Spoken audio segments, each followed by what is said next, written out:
off to Berlin, Germany, home of the LEC. That is a rad hat. I was going to say, that's a bang bucket hat. Round 2 of playoffs has reached its final chapter, and in it we find two teams that have shown a lot of growth, but at the end of this day, only one of them will advance to finals weekend. It's Schalke 04 versus Rogue. It's a matchup with everything on the line.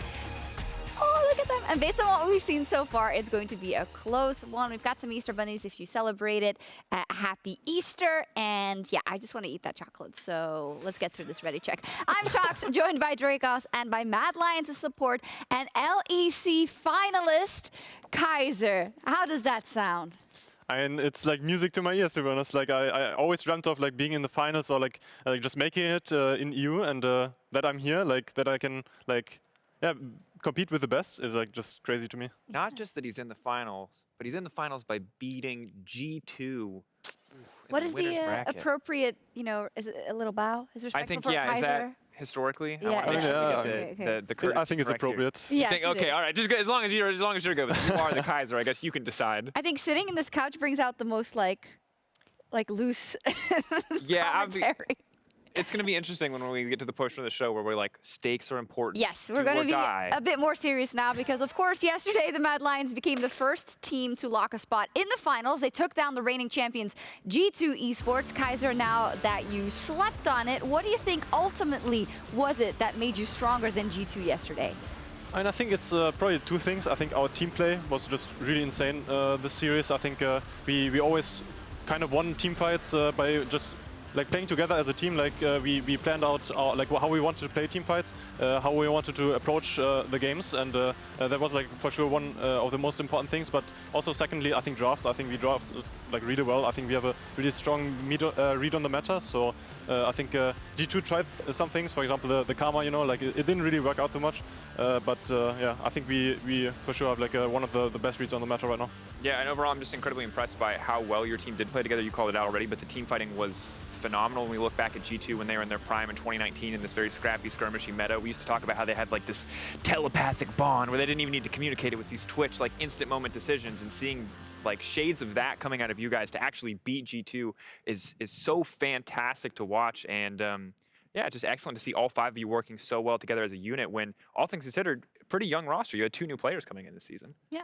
Any commentary on that? I mean, yeah, for sure. I think it just comes down to like us being really good friends. I think we spend a lot of time together, like even outside of the games. So like this kind of bond, this trust, like we said on like PGL, I think this bond of friendship, I guess, like can never be broken. Yeah. Exactly. I think the anime storyline, I think that's coming to fruition in Mad Lions as well. Okay, fantastic. It's great to see. Now that means you're in the final, and as we look at the bracket, G2 will be facing the winner of today's series. There is that underlying expectation that G2, who has actually gone through the lower bracket since we've had this format every single time, will be stronger. So, Kaiser, what do you think about the possible G2 you can meet once they get to the final, if they do? And they are for sure a different beast when they come out of losers bracket. I think they're out for revenge like every single time. So I think it will be like more challenge for sure. I think we still have a great chance of beating them. I think G2 is not the G2 of like last seasons where no one contests them. Like I think EU teams have really stepped up. Like outside of G2, I think Schalke, us, Rogue even. Like we are all like really strong teams, and I think we can compete with them. Mm-hmm. When we had you on PGL last week after your first victory over Rogue, you talked about G2 and the Schalke series, and you said, hey, part of the reason that looks so close is that you believe that G2 was playing at like 50% strength. What percentage do you think they were playing at you against? What percentage do you expect in the future? Because you were really, I think even you were expecting a stronger G2 yesterday in your series. Where do you think they are right now? I mean, I think they were better for sure against us than against Schalke. I think against Schalke, like maybe the first 2 games are like a better indicator of like what G2's strength is really like. I think they showed like good gameplay, just clean macro, good team fighting. And as the series went on, I think they just got over complacent. They got careless, and yeah, that really bit them in the behind, I guess. The proverbial butt. Yeah. Say that. And against us, I think they were more careful. I think like we beat them in spring already, so we knew that they would take us more seriously, like from the get-go. And I think that's why also they kind of showed their trump card in the first game even, like the Karma, because we banned out the Seraphine. We thought Karma is maybe not that big of a deal, you know.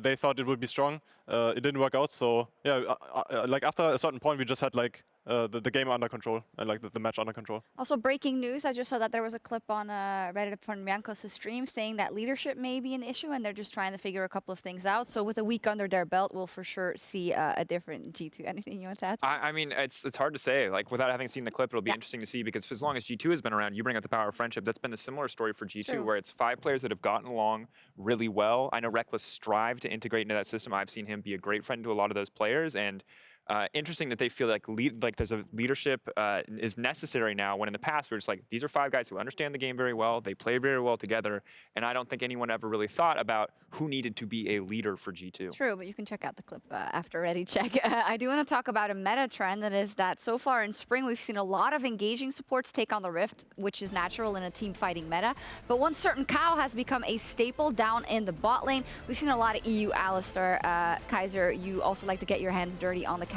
Why is it that Alistar is so important in the current EU meta?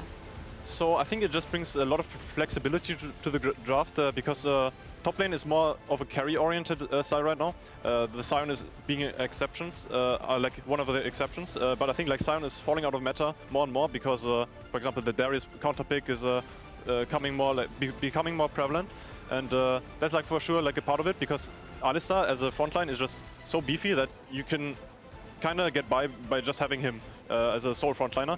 So you can pick like carry junglers, you can pick carry top laners, you can basically draft whatever you want, and it just fits the comp. And Alistar, like, also like, he has the best engage because it's just so unpredictable. Like, you can just flash on someone, it's really hard to predict, and you can like play team fights like how you want, I guess, and you can kick back people, you can like not be like 4-man, you know, like you can just do so much that the pick is just really broken. Yeah. Yeah, and I think that we've seen, it's been interesting to see how often it has been banned. There are the occasional games where it gets through, and I feel like every time it does, it looks so incredibly powerful. That ult just feels so broken. But when it comes to actually answering this pick, what do you do? Because some teams are letting it through drafts. Some teams are letting the Alistar get through. Some teams are beating it even. So what do you think are actually the best answers into a pick as powerful as Alistar? So I think what counters Alistar is actually disengage, maybe. Like we saw, for example, the Gragas being picked into it. I think Gragas has a really strong lane against it because Alistar can never combo in. If he combos in, he just gets body slammed. He gets bopped on the head with out attacks. You know, like Gragas is for sure like one of the best picks into it because it's lane dominant. Even later in the game, if you have the reaction time, you can just body slam him all the time.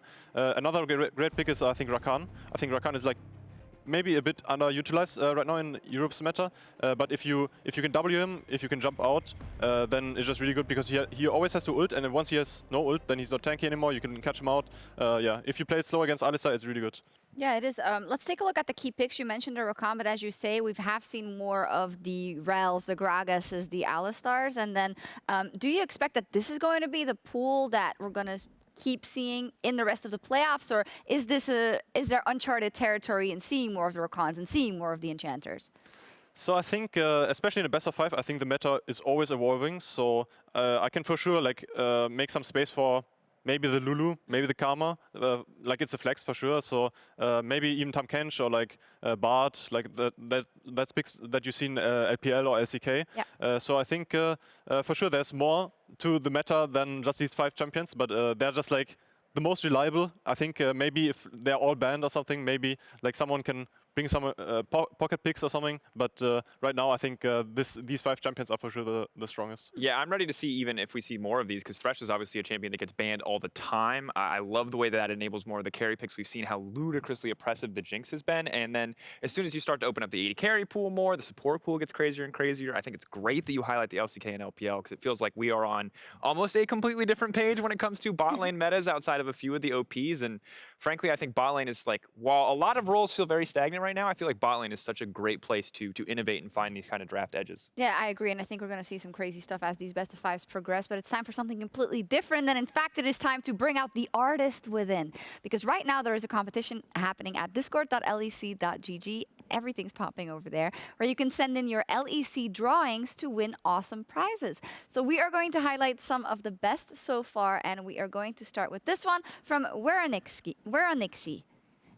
It's majestic. Wow. Beautiful, actually. That is a really great drawing. I love the little splash of red. Yeah.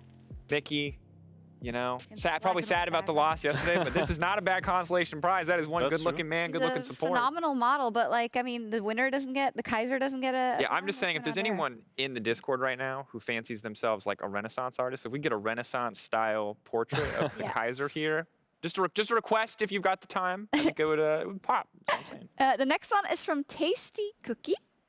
Oh, crown art. Very, very nice. Vedius looks, he looks haunting. I guess that's what they were going Hell for. yeah, you know? he's the ruined king, baby. Yeah, I love it. Oh, man.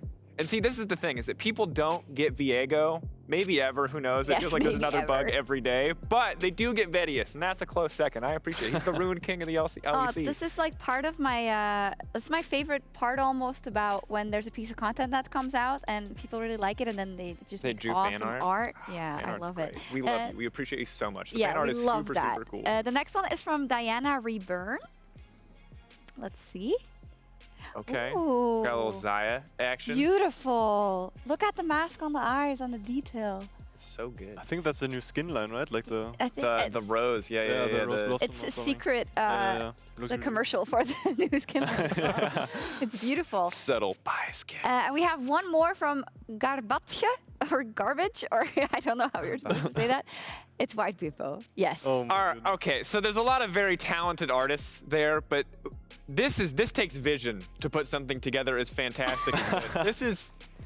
And I think we need a version of Armut as well. Oh, for sure, where he's just staring at the camera no matter what pose he's making, just straight eyeballing it. I mean, as much as there are so many, I still think that is the best meme that's come out of LEC. It's great. It was Worlds, right? It was Worlds, technically. I'm going to take credit because I'm selfish. We're going to say it's an LEC meme. It's a Worlds meme. But Wide Whippo is a banger. Yeah. I mean, we're so serious in this very important best of 5. We're just looking at Wide Whippo memes. But now, yeah, we're going to have a bit of a change of course and focus in on that all-important best of 5. And Schalke's journey in the 2021 season has been filled with ups and downs, but their run in the playoffs has led them all the way here to a showdown with Rogue for a spot in the semifinal.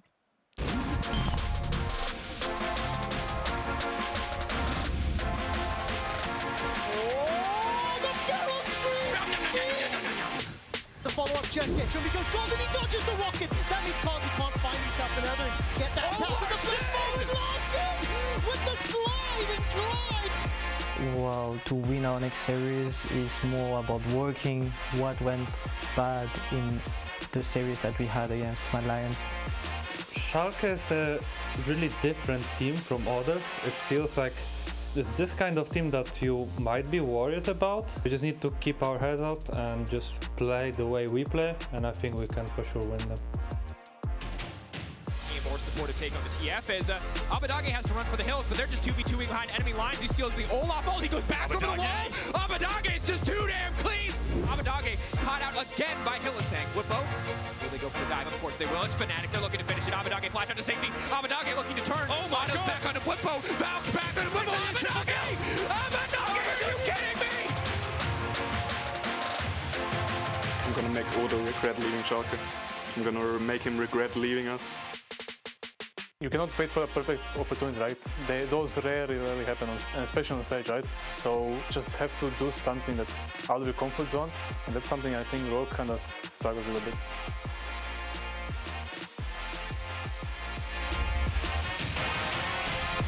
Woof, Abadaga with the hot fire. I'm going to make him regret that he left Schalke and LeFear. That's exactly what we want to hear coming into They've this. been doing it one at a time. They knocked out Upset, former Schalke did. player. Now Odoamne next on the list. It's just Death Note. We're just living in Death Note right now. Very exciting. So we have 2 teams here that have shown so much growth. And for Schalke, the story was really one of a lot of back and forth. They had that miracle run in summer, so everyone expected it to go swimmingly in spring, but they struggled a bit to get here. Yeah, absolutely. I think when you look back on it, the first week was rough in terms of overall quality of gameplay. While they were able to find wins, it looked really scattered. And then you thought, oh, maybe glimmer of hope. 4-game win streak. Everything looking so solid for this team. They're looking unstoppable. 7-loss streak. Just a constant roller coaster of emotions. And what stunned me the most was that I expected nothing from this team in week 8. They managed to 3-0. Through tiebreakers, they managed to secure 4th place. And then they've just exploded in playoffs. They look like a completely different team. Did it come as a surprise to you as well, or did you know from scrims that they could do this? I mean, honestly, I was really surprised from the start. Actually, I thought in spring that Schalke would not be like a big deal. You know, I think like their players are fine. You know, like but I didn't think they were like anything special. But what really surprised me is that like they play so cohesive as a team. Like it's just really insane. And I think like teamwork right now is like the most important thing that you can have as a team, and Schalke has it. So that's why they're winning. Yeah, seem completely on the same page. On the other side, we have Rogue, who had a fantastic spring split, constantly fighting for that #1 spot. In the end, finishing in the top 2. But then a shocker in the first round of the playoffs, as they lost to Mad, of course. And that was a shocker for us. For you guys, maybe not so much. What was it in the end? What was Rogue not doing in that first best-of-5 in their playoffs? So I think we just had a superior draft, I would say. Like we were always comfortable with like picking Jinx, picking Scaling, picking the Orianna. I think the game they won, they had the Oriannas themselves, so they kind of adapted a bit, but not too much. I think they were still stuck in like the old Azir like meta, I guess, and like just playing for jungle, like invading a lot, playing for jungle camps, while we dove bot lane over and over again, so we could snowball from bot side. I think. That's what like their problem was. I think they were slow on picking up the new meta, like the Volibear, you know, stuff like this. And I think they had a week to fix it. So I'm looking forward to like them smashing maybe Schalke today. Yeah. Oh, we'll see later in the predictions. Spicy stuff. That's not something that I usually expect from Rogue. You know, I'm usually, even since they got that shocker in the regular season when Larson like had his worst game ever versus G2, this is not something usually I identify with Rogue. The fact that they would be not as prepared as other teams coming into that first best-of-5. Well, especially when the entire season it felt like Rogue was experimenting and working on developing more styles, more angles. We kind of criticized them in the mid-season for playing a lot of wackier drafts that were pushing the envelope, a lot of risky drafts. You saw games where they kind of had to make miracle comebacks because they put themselves in a hole or put the burden of execution on themselves in the pick ban phase. So it felt like this team was above those kind of mistakes because they were the team that could experiment in regular season. But that said, obviously in the last series, it was a difficult series execution-wise to the mid-late game, but also in the draft overall. As always, however, we have a week in playoffs. We've seen how massively teams can shift. We saw it in Schalke. To be fair, we saw it in Mad Lions as well. You guys had a solid week 8, but I think also kind of exploded into playoffs. So we'll see if a week has done Rogue good. We can only guess, but luckily we have an interview standing by. It is Laure who had the chance to talk to Odoamne earlier today. And before we get to that interview, we're going to also listen into some of Rogue's comms versus the Mad Lions. I can TP if to go deep. Do I TP? Hey, look. Can we look? I'm TPing. Lilia dead, guys. Go. Ali no flash. He has no flash as well. Ali. Maybe me? I killed TS. It's fine. He's a... Okay, I'll push this. 15 shuriken. I guess it's a good flop, I guess. No Q Alistar. Okay. Oh, way we lost. GG, I guess. So we just heard your voice comms actually from last week. Trimby was being very loud there. Is he always like this? Can you tell me a bit more about his role? Not so loud usually. Usually he's a lot more relaxed, but it's kind of expected, you know, because it's his first time playing offline on the LEC stage. So it was kind of like bound to happen at some point. But I'm not really too concerned about it because now that we know that it's an issue, we like worked on it to fix it this week, and I'm pretty sure or pretty confident that it's not going to happen again this week, and we can have a more stable environment, let's say, as we do in scrims usually. Yeah, okay, interesting. I didn't know that the stage may have affected you that much, actually, because outside of Trimby, it's just an experienced bunch of players. So you think it changed something a bit more than expected for you guys? I mean, even for like the older guys, even for me, playing on stage after a long break kind of, you know, changes a bit. You know, obviously not as much as for me, not as much for me as for other players, but it's always like a new environment because the conditions are different. You know, you're not in the comfort of your office and stuff like this. So I think stage didn't really affect us as much. It was kind of like only the comms aspect that was a big problem for us, I think, for last week. I think the same issues that we had on stage when we played against Mad Lions were kind of showed to us in scrims as well for this week. So it was kind of something that we could tackle, and most of these issues I feel like were kind of a result of how we've been scrimming, not so much as to just the stage environment. Stage environment just kind of affected mostly the comms, I would say. Okay. Interesting. Then, what did last week's result change in terms of training for you guys this week to get ready? It was just kind of like a wake-up call, I guess, because I feel like we've been winning too much, you know. Scrims were going really well, coming into playoffs, and I just feel like teams kind of cleaned up their play a lot, and our play style was, I feel like, a lot about, you know, cutting corners, breaking the rules and stuff, and I think we got so used to doing that we kind of stopped realizing what rules were breaking, you know. The baseline kind of became for us breaking the rules instead of having a solid baseline where we have clean fundamentals, clean macro, and then once we had that, you know, established, we could look to accelerate the game by like breaking the rules, you know. So I feel like we've been breaking the rules too much just because teams allowed us to do it. So now that teams cleaned up their play, and we kind of realized that we have an issue with the fact that we're not really as solid in our fundamentals as we used to be for most of the season. That was a good wake-up call, I assume, going in today against Schalke. Well, Odo, thank you so much for all these insights and deep answers about Rogue's mentality right now. Wish you the best of luck against Schalke today. Always, thank you. You're welcome. And back to you, Sjokz. Thank you very much, Laure. You've done phenomenal in these pre-game interviews. Always a lot of information. And I do want to just take a minute to talk about some of the things I heard there from Odo. Maybe Kaiser first up. Him saying that, you know, there was too much communication almost. In comparison to not enough communication, I guess you would favor that, right? Do you think that's something that's relatively easy to work on? I mean, we kind of have the same problem as well. I think we are maybe too unconcentrated sometimes. Like, we have too much fun, you know? Like, yeah, that's the thing. I think it's for sure something you can work on easily. Like, you just have to pick out the player, I guess, that does too much or like maybe does too little. Like, it just depends on what kind of your team needs, right?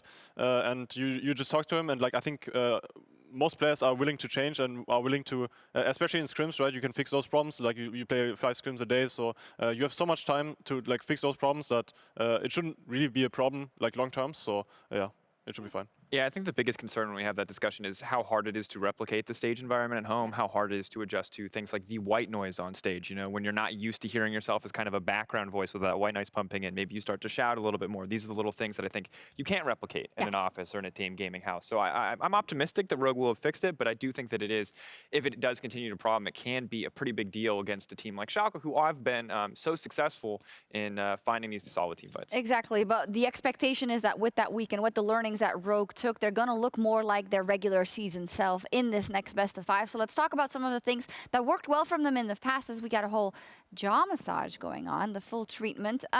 Rogue have a lot of things to go off. For instance, their early game is still very, very impressive. Inspired is still fantastic in that jungler, Kaiser. So what are some of the things that you're expecting that we're going to see again from Rogue today?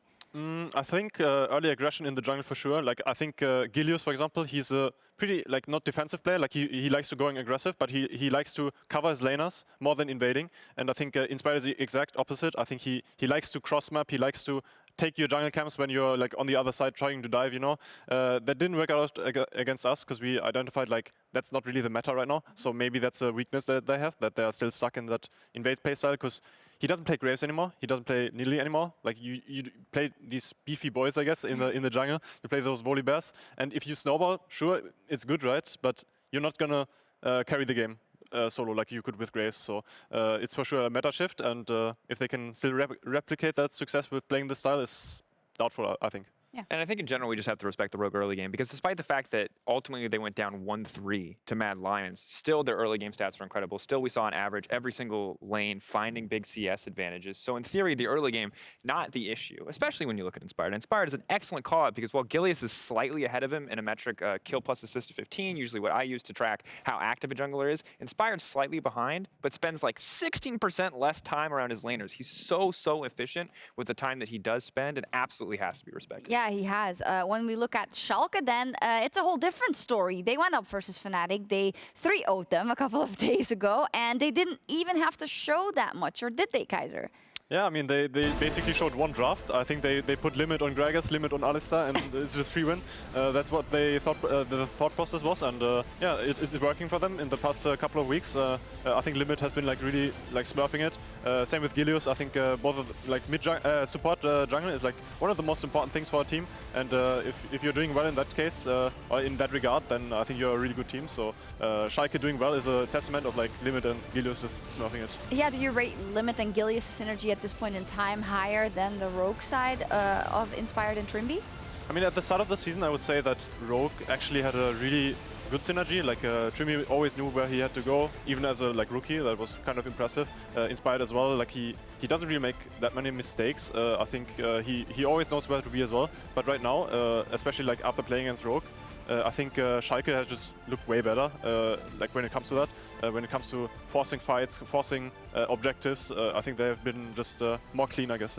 Yeah, and I think I don't have enough praise for Limit. This man has been performing out of his mind. The massive step up we saw from him from regular season now to playoffs, Schalke really figuring out that getting him out of lane as much as possible is just the best way to set him up for success. And I think what you talked about earlier is so right on in that normally it's a disadvantage to have to play these two best-of-fives back-to-back. And don't get me wrong, it still is. Fatigue should absolutely be a concern for Schalke, but they look good today. That said, not showing anything in your first best-of-5 means the only advantage Rogue could really hope for, which is that it would go 5 games, that Schalke wouldn't be able to hide any strategies whatsoever, is now completely gone heading into this best-of-5. That's true. And talking about the bot lane specifically, one of the ways in which you took down Rogue, Kaiser, was because there was a lot of focus on that bot lane, both in the drafting as in the attention you got, not just from your own jungler, but seemingly from the entire team. Is that the key for Schalke also today to possibly take down Rogue? I mean, for sure. I think there's a reason why Odoamne is called the weak side king. Like it's kind of hard to pressure him. Like maybe in the last series he had like a bit of a slump, but I think like usually he plays really consistent, and that's why he's so hard to punish. I think Rogue bot lane, like with Trimby, they're kind of new. He plays over aggressive sometimes. I think he's more easy to punish.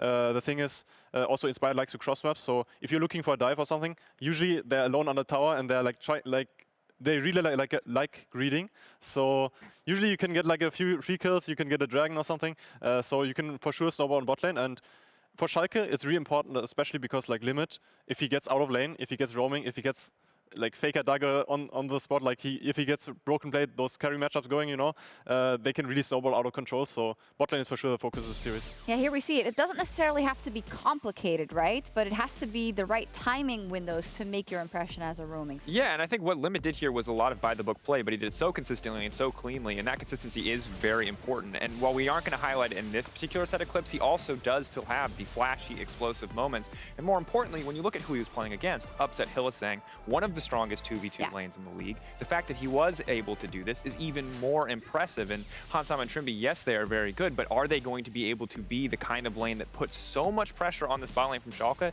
that Limit can no longer do this? I think that's a tough ask. That's the question. We're going to have to see the correct picks come out for that as well. So let's get over to our predictions. Now, there is a lot riding on this, obviously, and Rogue are feeling the pressure since they lost last week around. On the other hand, Schalke has said, we're on that vibe, the momentum, everything we get now is a victory on plus, but we're very happy with what we've done already. But what is it going to be? Who are we going to see in finals weekend, Drakos? Maybe I'm a little bit blinded by the fact that I cast Fnatic getting absolutely stomped by Schalke, but I'm all in on the Schalke hype train right now. I think it's going to be a 3-1 overall to Schalke. This is a team that has continued to impress me every single time around, so even if there's a little bit of doubt in my mind, even if on paper maybe Rogue has a few edges here and there, I'm putting my faith in Schalke. Kaiser?